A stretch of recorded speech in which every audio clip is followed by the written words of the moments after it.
Invisible Death. The inquest into the mysterious death of Darius Darrow, savant, inventor, recluse, and eccentric, resembled a scientific convention. Men and women of high scientific attainment, and in some instances world fame, attended to hear firsthand the strange, uncanny, unbelievable circumstances as hinted by the newspapers. Mrs. Susan Darrow, the widow, was the paramount witness. She appeared a quaint figure as she took the stand. Tearful yet alert, this little woman betrayed the intelligence that had made her one of the world's foremost chemists. She gave her age as 58, but if it had not been for her snowy hair, she would have looked much younger. She was small but not frail, and had expressive blue eyes. She had a firm little nose and chin, and was garbed in black silk garments of a fashion evidently dating back a decade. Although not modern in dress, her answers to questions regarding scientific and business affairs involved in the mysterious case proved she was thoroughly abreast of the times in all other particulars. "You believe your husband was murdered?" bluntly asked the examiner at one stage. "That is my opinion," she said, then added, "It might have been some scientific accident, the nature of which I cannot fathom. We were confidential in all matters except my husband's work. He reserved the right to be secretive about the scientific problems on which he was working." "Can you throw any light on a motive for such a crime?" "The motive seems self-evident. He was working on an invention that he said would do away with war, and would make the owner of the device a practical world dictator should he choose to exercise such power. The device was completed. The murderer killed him to secure this device. That all seems plain enough." "Was anything else of value taken?" "We had nothing else of value about the place. I was never given the jewelry. The furnishings and equipment were undisturbed. It is quite evident, I think, that the thief was no ordinary petty burglar." The attorney interposed. "I believe we had better let Mrs. Darrow tell this story from the beginning in her own way. There are only two really important witnesses. Whatever she can remember to recite might be of value to the authorities. Now, Mrs. Darrow, how long had you lived at Brooknook? Begin there and just let your story unfold. Try to control your nerves and emotions." "I am not emotional. I am not nervous," said the quaint little woman bravely. "My heart hurts, that is all. The place was named by my father. We inherited it at his death 30 years ago and moved in. My 2 children were born and died there. At first we kept the servants and maintained all of the 32 rooms, but after the children were gone, we both gave ourselves over to study, and we began to close one room after another, releasing the servants one by one." "How many rooms do you occupy now?" "We lived in 3, a living room, kitchen, and bedroom. The 2 big parlors were turned into a laboratory. We both worked there. It was there my husband met his death at his work. Sometimes we worked together, sometimes independently. I did all my own housework except the laundry, which I sent out. We had no visitors. We lived for each other and our work." "Tell us about the rooms that were not occupied." "We left them just as they had always been. I have not been in any of these rooms for 20 years. Once I looked into the little girl's room, my daughter's room. It was dusty and cobwebby, but undisturbed by human hand. My husband peered in over my shoulder. I closed the door. We turned away in each other's arms." Here the little old woman fell to weeping softly into her lace handkerchief. Minutes lapsed as the court waited, respecting her grief. "Were these rooms locked?" asked the attorney finally. "No," said the widow, recovering as she dabbed at her eyes. "We feared no one. All the rooms were closed, but not locked. The outside doors were seldom locked. We lived in our own world. For appearance sake, we kept up the grounds. Peck, the gardener, kept the grounds, as you know. He called in outside help when necessary. That was his affair. We never bothered him. He lived probably a half a mile up the road. The first of each month he would come for his pay. He was practically our only visitor. When it was necessary to see our attorney or other connections, Peck would drive us. At first he used to drive our horses. 10 years ago we pastured the horses for life and bought the small car. We seldom went out.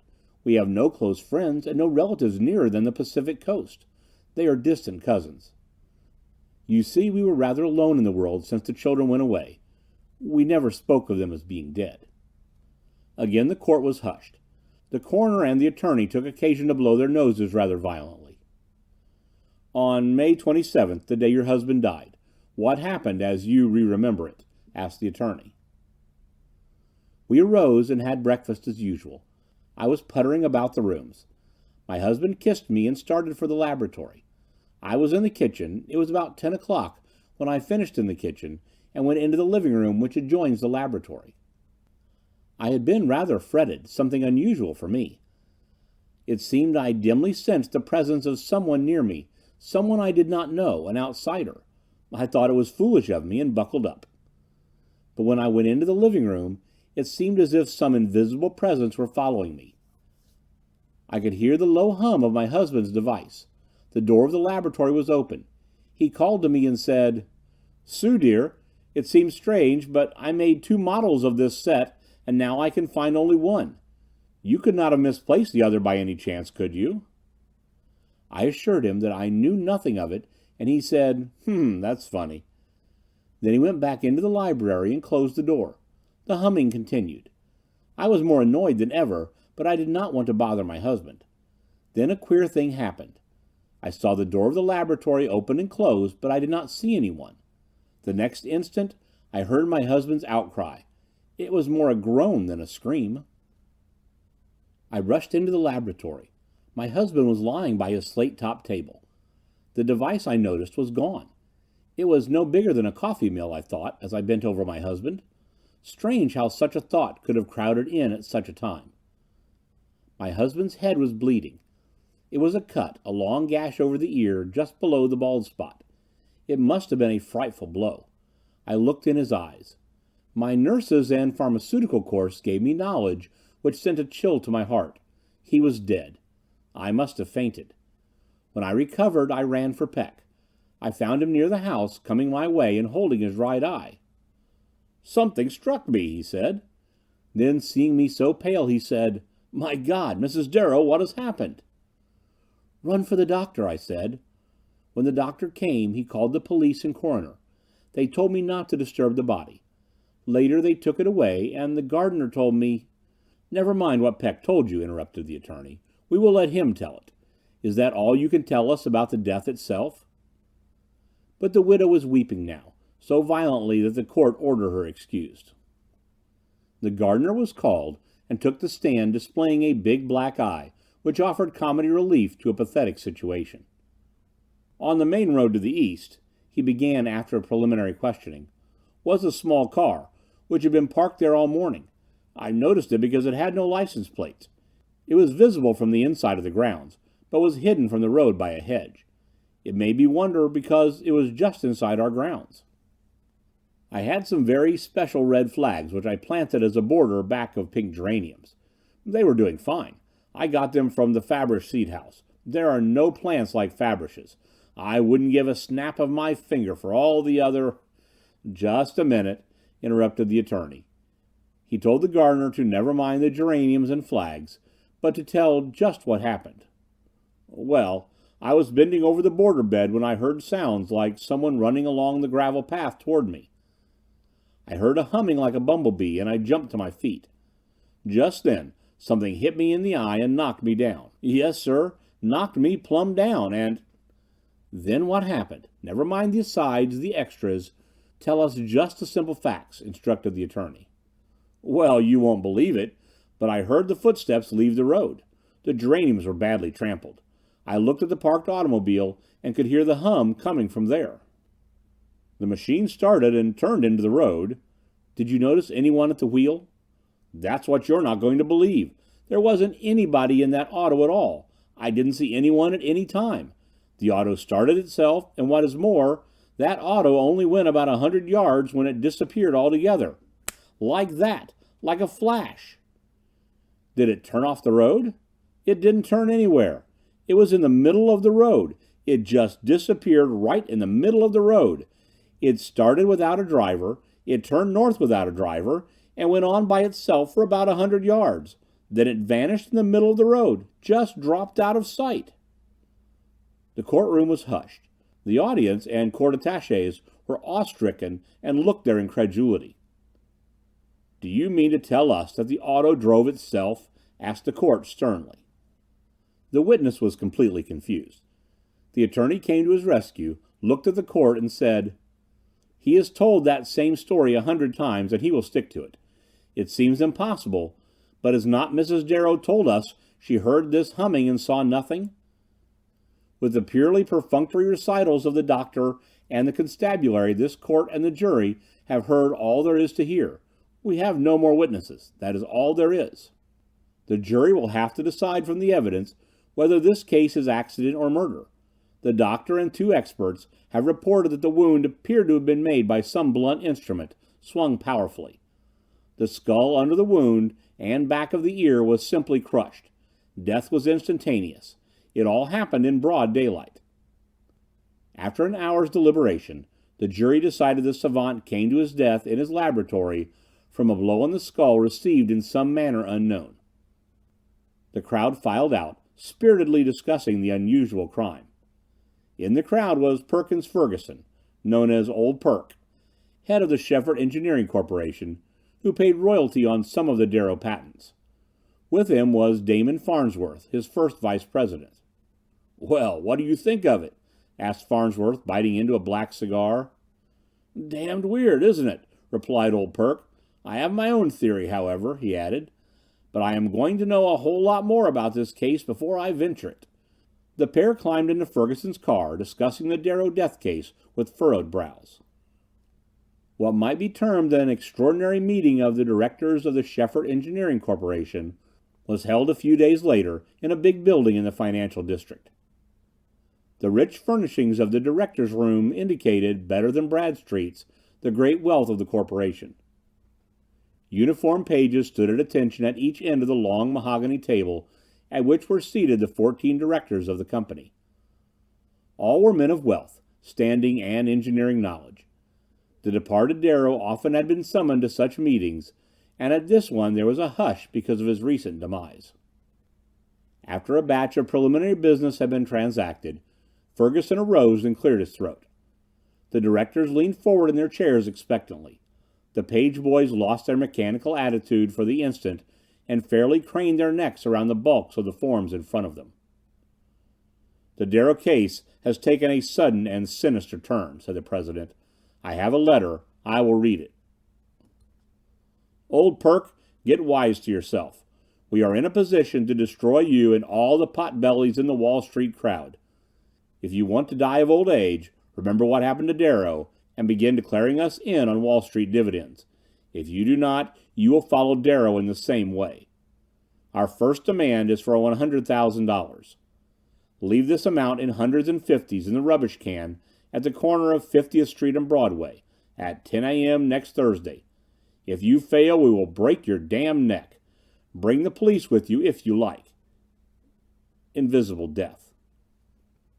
Ferguson passed the letter around for inspection. It was painstakingly printed, evidently from the type in a rubber stamp set such as is sold in toy stores. "I have decided," said Perkins at length, "to give this case to Walter Lees. He has never failed us in mechanical, chemical, or any form of scientific problem. I hope he will not fail us in this. He will work independently of the police, who have requested that we keep the appointment at 50th Street and Broadway at the hour named. We will deposit a roll of newspapers, around which has been wrapped a $50 bill, and then we will stand by while the awaiting detectives do their duty." "You do not think anyone is going to call for any supposed package of money at one of the most congested corners in the world at broad daylight?" asked the director at the end of the table. "Why not?" asked Ferguson. "A seedy individual could pick a package from a rubbish bin at that corner without attracting the least attention."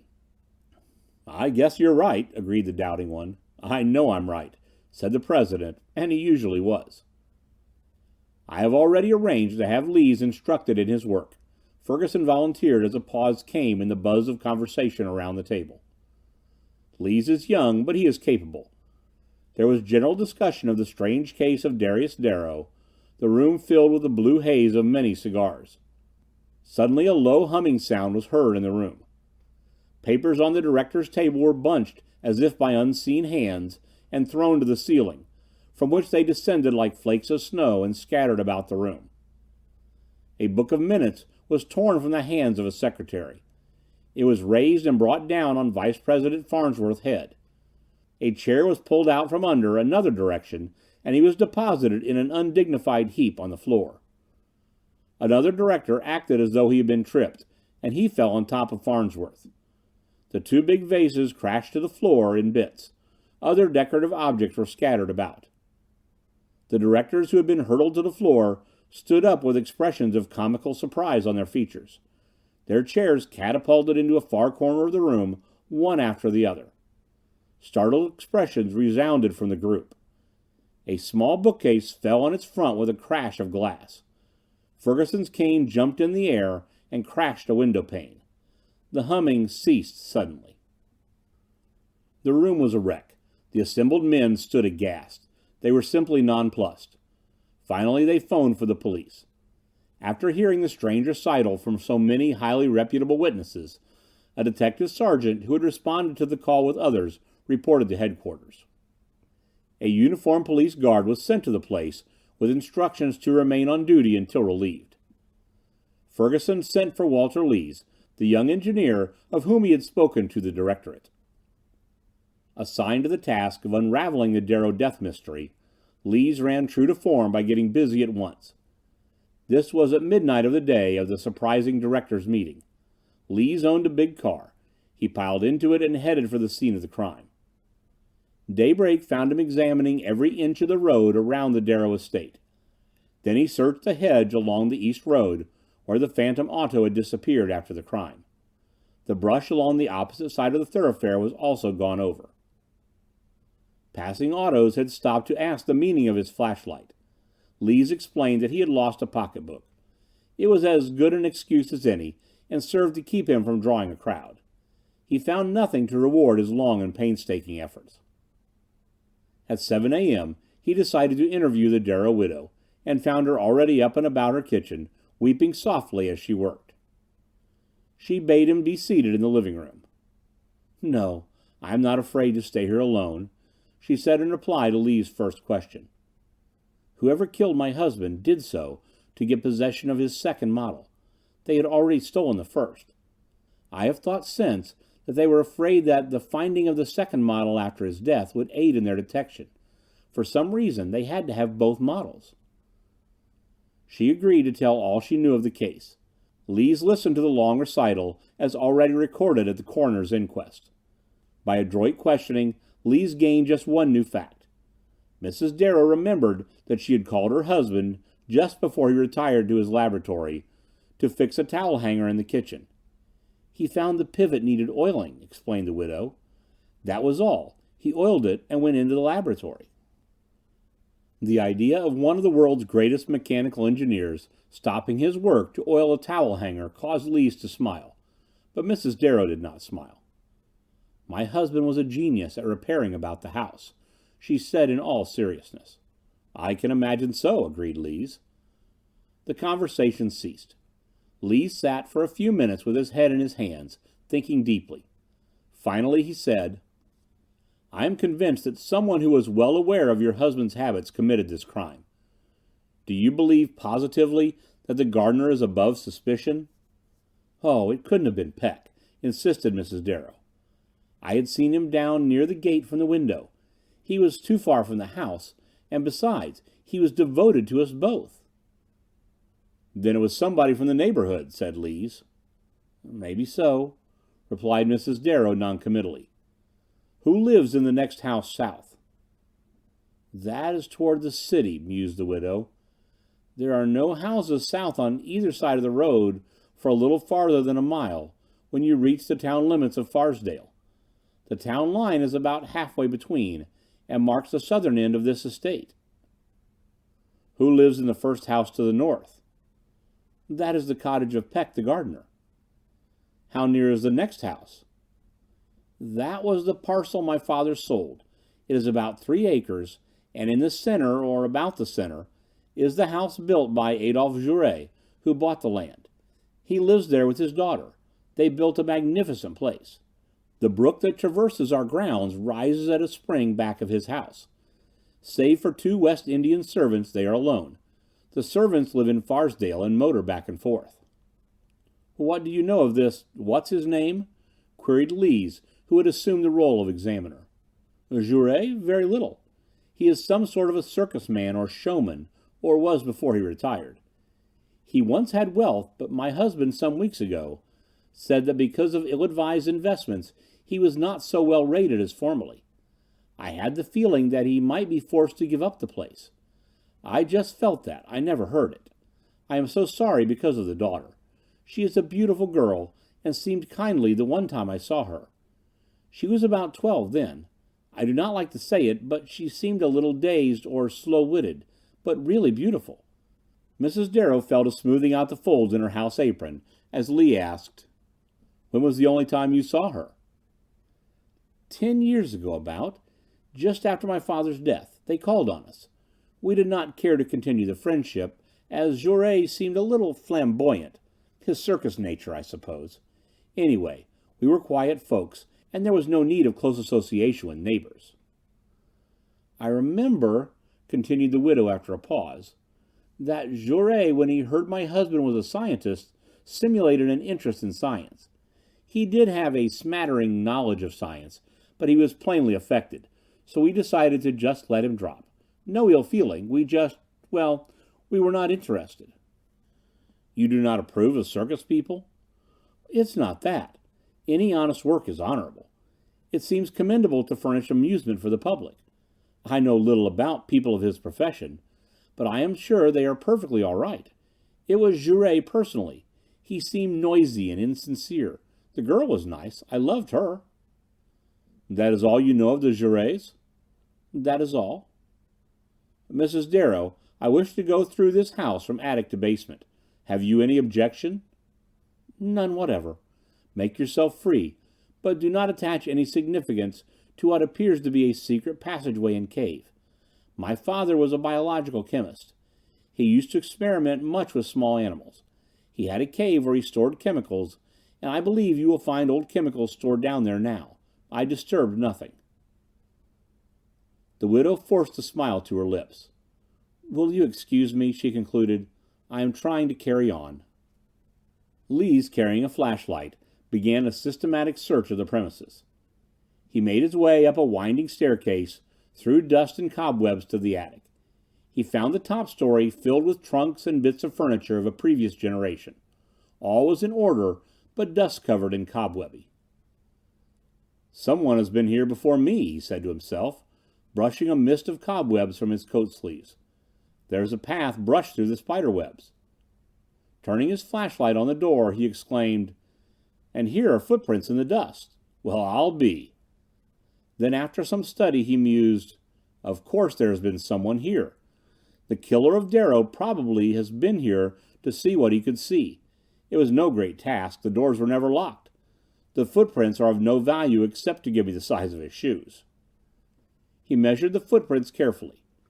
Then he went downstairs and phoned the measurements to a local shoe dealer, asking him to give the trade size of shoes which would make such prints. "They are number 9s, decided the shoe dealer. Lees then returned to resume his search in the rooms and corridors. "Wonder if Jouret wears 9s, he questioned himself. But what if he does? I couldn't convict him on that score. However, it might help. Then he fell to searching through the old trunks. He found old photographs, articles of apparel, knickknacks, grandmother's and grandfather's belongings, all of them, and some children's clothes of the days when little boys wore ruffles about their necks and little girls' pantalettes reached to their ankles. Carefully each article was replaced. He made his way down to the third and then the second floor. Through cobwebby corridors and bedchambers he searched, but found nothing further to aid his case. In the unused rooms on the first floor he found an old spinning wheel, candle molds, and utensils used in cooking in the days when housewives cooked over an open fire. He did not find the secret passageway until Mrs. Darrow came to his aid. Leading from the basement was a coal chute. This chute was formed in a triangle with the point under a trap.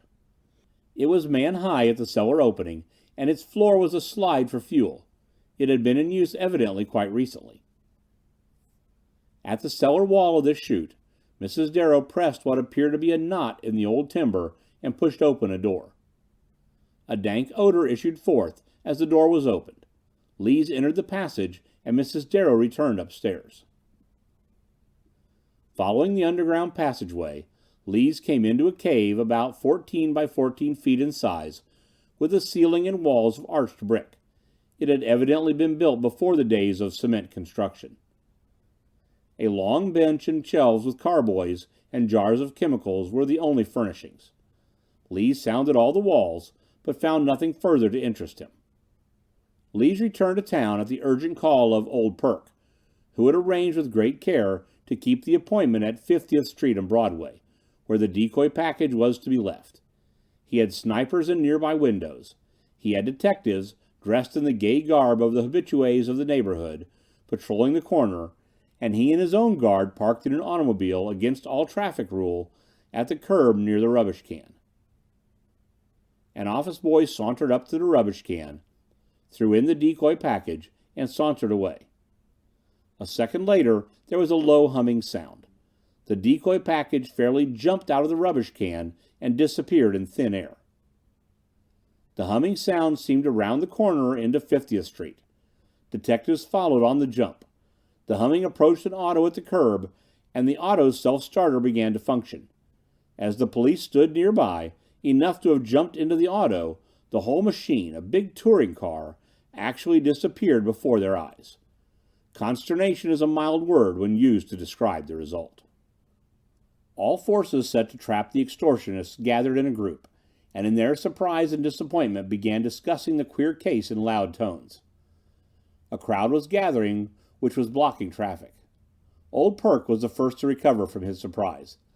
"Get the hell out of this neighborhood," he yelled to his working forces. "All of you get down to my office." The working force dissolved, and Old Perk drove away. At Old Perk's office, shortly afterwards, a conference of the defeated forces of the law and of science was held. Old Perk stormed and raged, and the detective captain in charge fumed and fussed, but nothing came of it all. One was as powerless as another. Finally, the conference adjourned. The next morning, in the mail, Perkins Ferguson, president of Shefford Engineering Corporation, received a letter carefully printed in rubber type. It read, "Thanks for the $50 bill. You cheated us by $99,950. This will never do. Don't be like that. You poor fools, you make us increase our demand. We double it. Leave $200,000 for us on your desk and leave the desk unlocked. We will get it. Every time you ignore one of our demands, one of your number will die. Better take this matter seriously. Last warning. Invisible Death." "Not another dime will they get out of me," mused Ferguson. He started opening the rest of his mail. A clerk entered and handed him a telegram. It read, "Damon Farnsworth struck down at breakfast table. Family heard humming sound as he fell from his chair. Removed to medical center. Skull reported fractured. May die. William Devens, Chief of Police, Larchmont." Ferguson wildly seized the telephone. "Get me Farnsworth house at Larchmont," he shouted to his operator. The phone was answered by Jones the butler. "This is Ferguson." An agitated voice replied, "Oh, sir, yes, sir.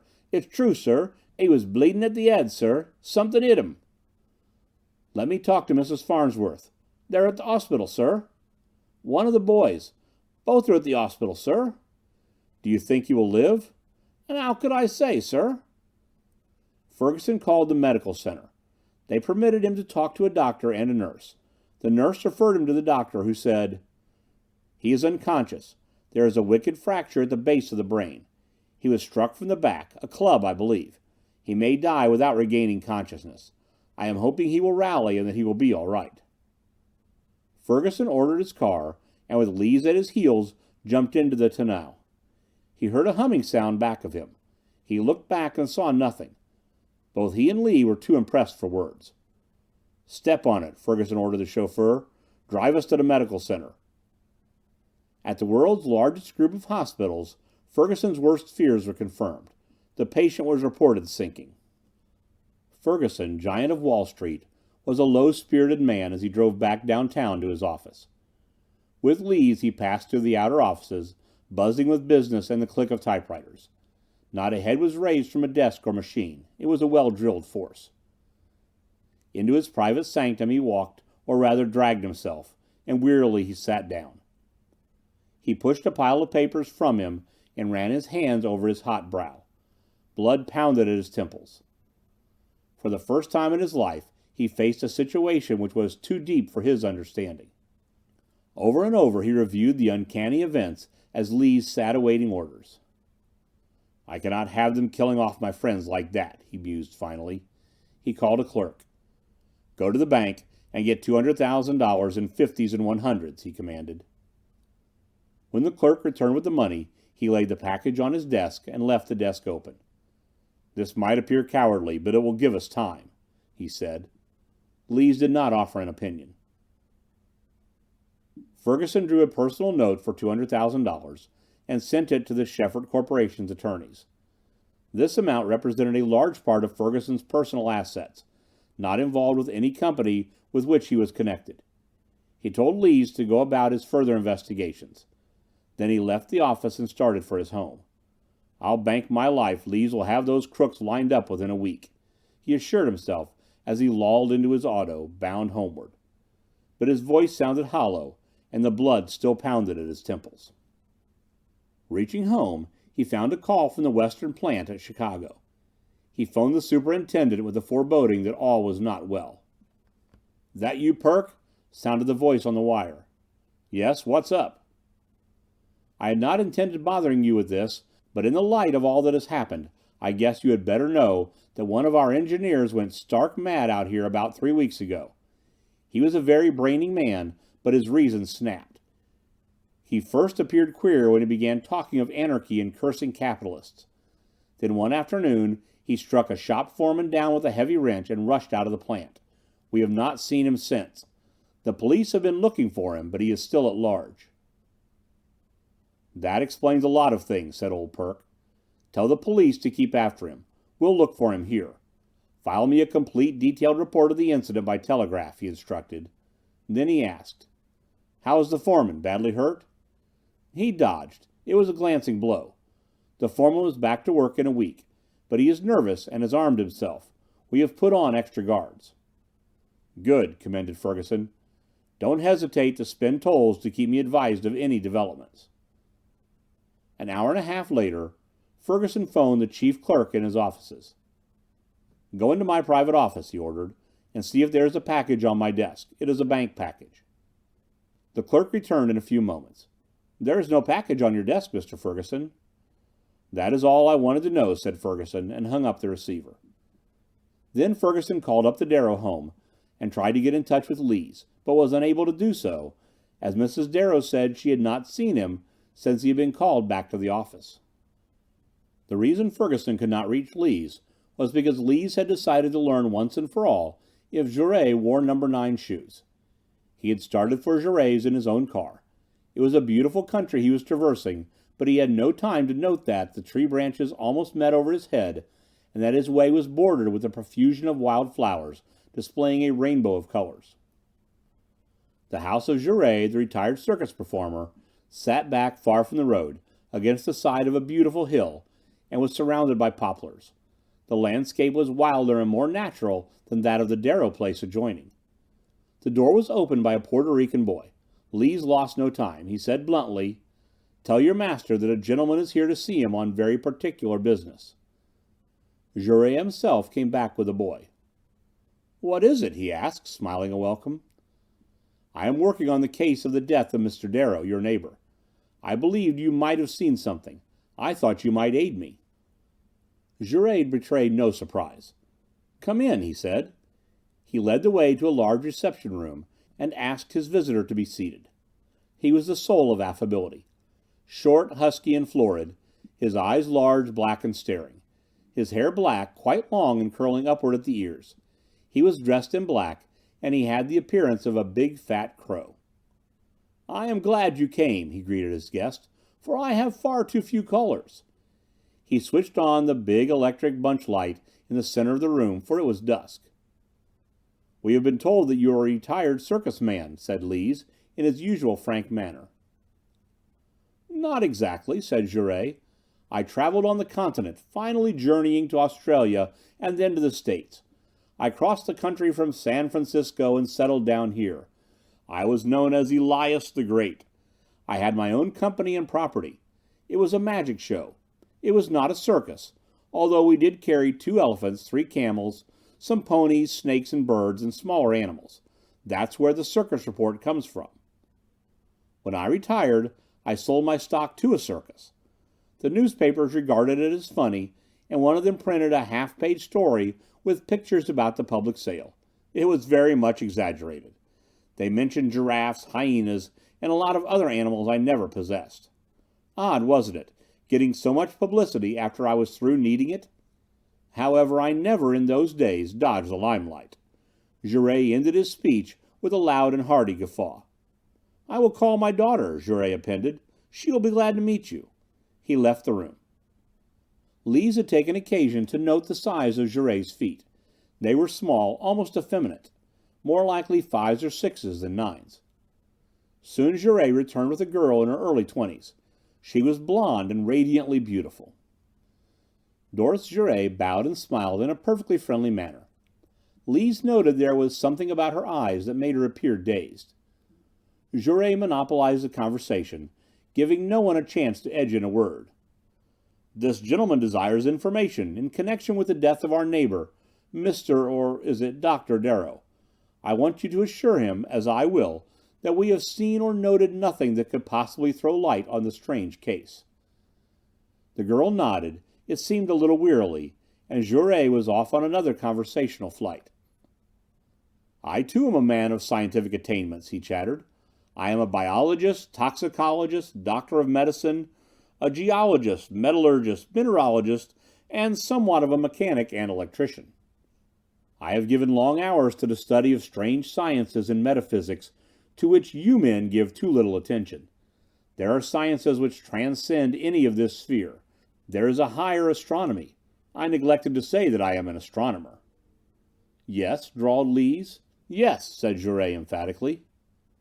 The girl had adopted rather a theatrical pose, which disclosed considerable of her nether charms, and said nothing at all. "When you find your man," volunteered Jouret, "you will find a madman." He said this ponderously, and with a gesture meant evidently to be impressive. "You believe a madman did it?" asked Lees, as Jouret paused, expecting a question. "Undoubtedly. It was a paranoiac with delusions of money, grandeur, and a strongly developed homicidal mania. To me, that is the only sensible solution. I am quite sure that I am correct." Lees arose to go, and Jouret did not urge him to stay. He bowed Lees out, and Doris bowed with him. "She is a beautiful girl," mused Lees, once he was outside. Lees ran over in his mind the circumstances of his visit to Jouret. There was no doubt in his mind that Jouret's shoes were too small to be number 9s, and he reasoned that the fact might tend to eliminate Jouret, but he was not satisfied. "I've got to get some gas," he told himself, "and then I'm going to get 2 private detectives to assist me, for I'm going right back there. For the first time in my life, I am going to be a peeping Tom. There is no moon. The poplars will give us a view of all 3 floors of that house if they leave their blinds up enough, and 3 of us can watch all 3 floors at once." He phoned Ferguson that he might be busy for days, joined his pair of operatives from the detective agency, and for some time the 3 operated on a well-conceived plan. It was probably a week later that Lees rendered a report to Perkins Ferguson, which for a time proved one of the strangest documents in the weird case. It read: "You will probably think I am crazy, and for this reason I am having this report subscribed and sworn to, jointly and severally. With my 2 detectives, I have seen Miss Jouret, the girl I told you about over the phone, in 3 places at one and the same time. Not once, but twice this has happened. Looking through the windows of the Jouret place at night, we saw the girl on the 1st, 2nd, and 3rd floor of the house.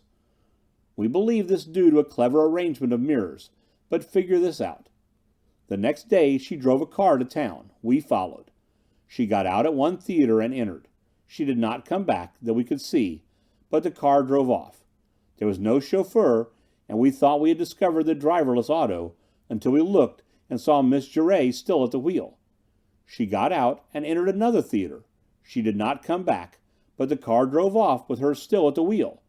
She entered a third theater after parking the car, and this time the driver's seat and the tonneau was empty. Reverse the reel, and you will see her coming out of 3 theaters and driving home. That is what happened. There must be 3 of her, all identical, but only one shows at a time. If it's some of Giray's far-famed magic, I'll say he's some conjurer. The explanation is not yet forthcoming. We want to shadow Giray, but he never goes anywhere. The girl has only been out one time, when she attended 3 matinees as described, believe it or not. The next night we each, the 2 detectives and I, tried to steal a march on one another, and called her up and asked her to go out. To our individual surprise, she agreed in each case. To our collective surprise, she kept all 3 dates on the same night. She walked through the trees in this vicinity with me. She also drove down the road in the auto with one of my detectives and went dancing with the other. She was in 3 places miles apart at one and the same time. We each brought her home within half an hour of the other, and we are swearing to that. Either we are all hypnotized, or else there are 3 identical Mrs. Giray. Giray himself treats us all wonderfully, gives us the run of his house, and tries to talk us to death. The strange document was subscribed by Lees and the 2 detectives, and was held by Ferguson pending developments. The next report from Lees read: I had a chance to prowl around the Giray house a little while waiting for Miss Giray to dress. I met her twice in my ramblings, and a few minutes later she met me again, this time in a different costume. I got a chance to search the woods back of Giray's house in the evening. I found a spot where the earth had been disturbed, and dug up a pair of shoes. They were number 9s. A 4th report from him read: We found the body of the Crazed Engineer. He had drowned himself in a lake. This eliminates him as a murder suspect.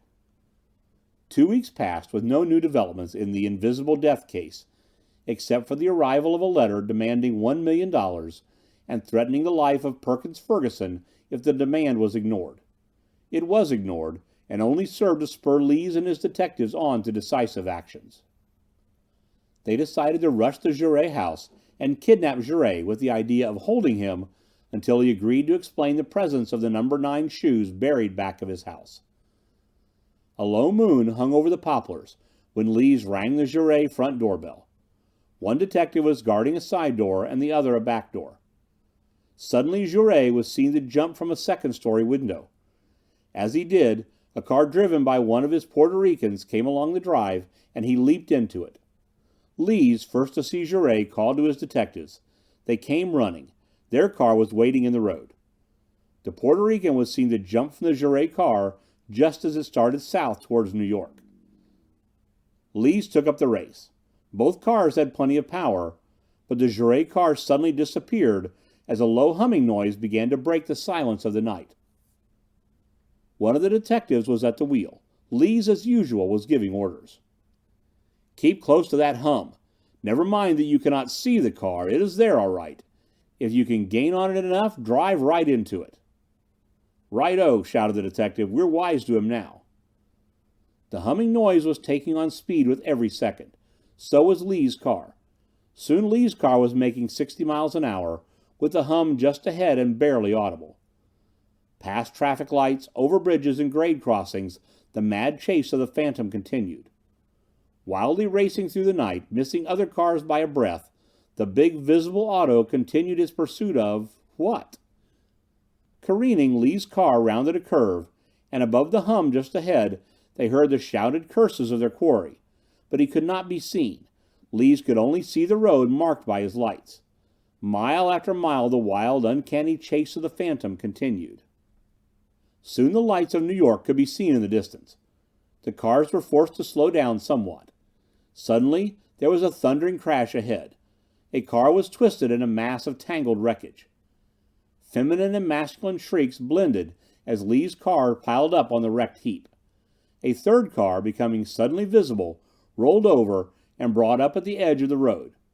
From this car emerged the limping, cursing form of Giray. From the wreckage, 3 painfully injured young men dragged and tore themselves. Then they leaped, ignoring their hurts, at the limping figure. The fight was on. Jaurès was heavy and powerful, and proved an obstinate fighter, for he knew he was fighting for his life. He bit and clawed. He kicked with one uninjured leg and butted with his massive head. Lee and his detectives were fighting with no respect for the rules. Lee's managed to get his 2 hands on the bull neck of Jaurès, just as one detective connected a duet of blows to the man's wind. Lee's hands closed in a steely grip, and soon Jaurès was limp and helpless. They held him there. An ambulance arrived. A few minutes later, a police auto with reserves came on the scene. The police shackled Jaurès. The car that had been hit by the Phantom was a light sedan. It was occupied by 2 women. Their bodies were drawn from the wreckage. Both were dead, innocents sacrificed to the blood madness of a maniac. Jaurès was right about himself. He was a paranoiac with a strongly developed homicidal mania. In the wreckage was found a package containing $200,000 and also 2 twisted and broken mechanisms. One of these was about the size of an ordinary kitchen coffee mill, and the other slightly larger. Regarding these machines, Lees wrote in a report, "While making a 4th search of Darrow's laboratory, I found the equations, specifications, and what I believe to be the full plans for the last invention of the ingenious Darius Darrow."